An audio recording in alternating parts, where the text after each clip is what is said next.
one thing that I have found really fascinating is that if you ask an American what Italian folk music sounds like, they have no idea. They have no idea. They're thinking like... It's Tarantella or Sole Mio, maybe.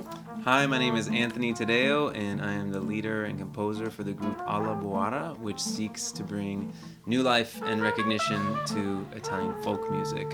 And we try to do that by mixing it with elements of jazz and other global music traditions. Hello, my name is Caterina Sangineto, and I play the both psaltery and I sing. And I'm Jacopo at the guitar. And I'm Adriano Sangineto and play the harp and sing. We are Ensemble Sangineto. We are a group from Italy. This project is called Grand Tour, and we pick one traditional song from each of the 20 regions of Italy, and we arrange them, taking influences from different cultures, like the Irish, the Scottish, the French, and the Spanish one.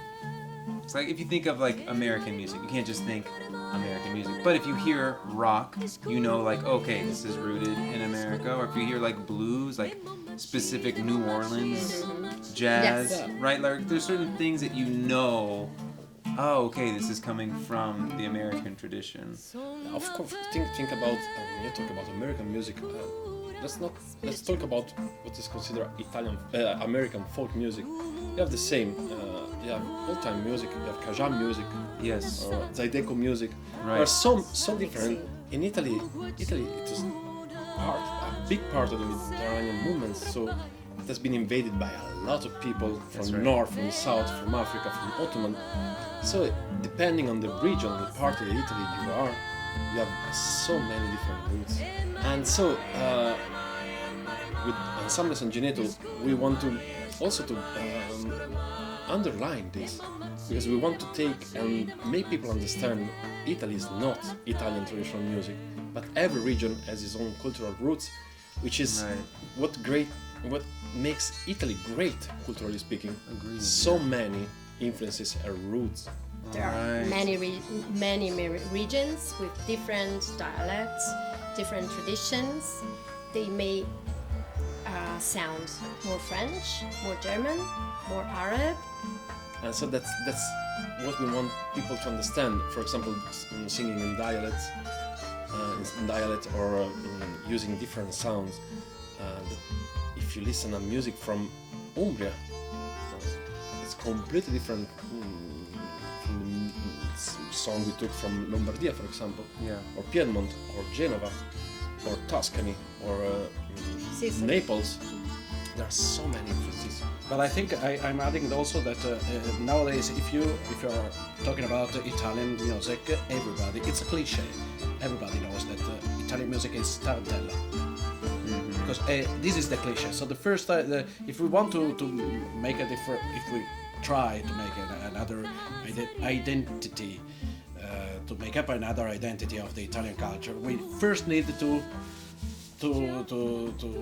Break down, pull break, down this pull down stereotype. the cliche of there is not just the tarantella, which is part of our culture, of course, but just part of our culture. Yeah, that's why Grand Tour, our album and our project, is based on one traditional song from each of the 20 regions of Italy. The one thing that I've found really encouraging, the more that we play our music in the States, is that we're seeing a generation of young people that actually do have a desire to be in touch with their roots more. In particular in this country where it's such an immigrant's country, right? So many people have moved here from Europe. Tons of Italian immigrants that came here, and now those grandkids or those great-grandkids of those immigrants have been so separated from the tradition, so separated from really the culture, that now they're kind of wanting to be connected to it again. In the last 10 years, I've seen growing numbers of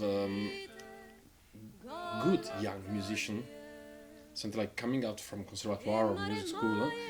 They're getting a lot of modern influence, such as electronic stuff.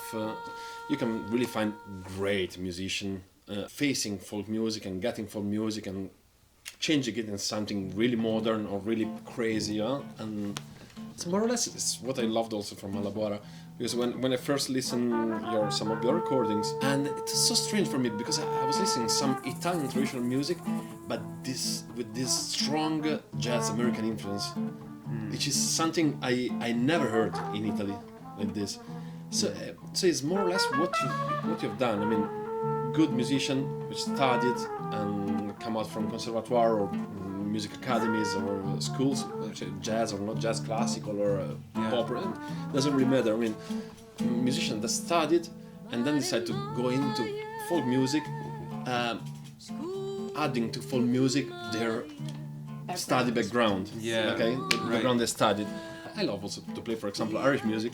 And when I heard you playing Italian music, I just thought, okay, that's the way probably Irish music listen me playing Irish music. something like okay, something Italian, but with a strong personal and cultural flavor you grow up in, something like jazz music. Yeah, right. There's always this fine line between like cultural appropriation, right? That a lot of that kind of stuff is happening where people are just taking sounds because they like it, and then almost taking credit for it as well. And I think what's really important to me is that we try and play this music in a way that it demonstrates just we love this music. We're not the authority on the music, right? We're not like traditional Italian folk musicians and we know everything about this music, but just being honest and saying, yeah, we probably pronounce some of the words wrong. We don't know how to split them up right sometimes, but we love this music so much, and we're gonna bring to it what we know and try and at least get other people to love this music too, because it's so beautifully unique, and like all folk traditions, it encapsulates the human experience in such an incredible way. May I say one thing? When I listened to your group for the first time, I felt I must confess, very honored and flattered also a little bit, because there's no one who is very interested in Italian culture. I mean, think about Irish music is played everywhere, even in Japan. Yeah. But Italian music, they just sing O Sole Mio and that's all. But it's something that it's fictive, it's not real. It's for tourists. This is what you do with your group is real traditional music. And we feel like, wow, someone is interested in our tradition. Someone that live in US. I mean, it's impressive. I love your show. So I really hope people is gonna love our collaborative video of Sole Mio, because we created a great arrangement of Sole Mio all together. Yeah. I think they're gonna like Volare better. Yeah, probably. It's a medley. O Sole Mio and Volare.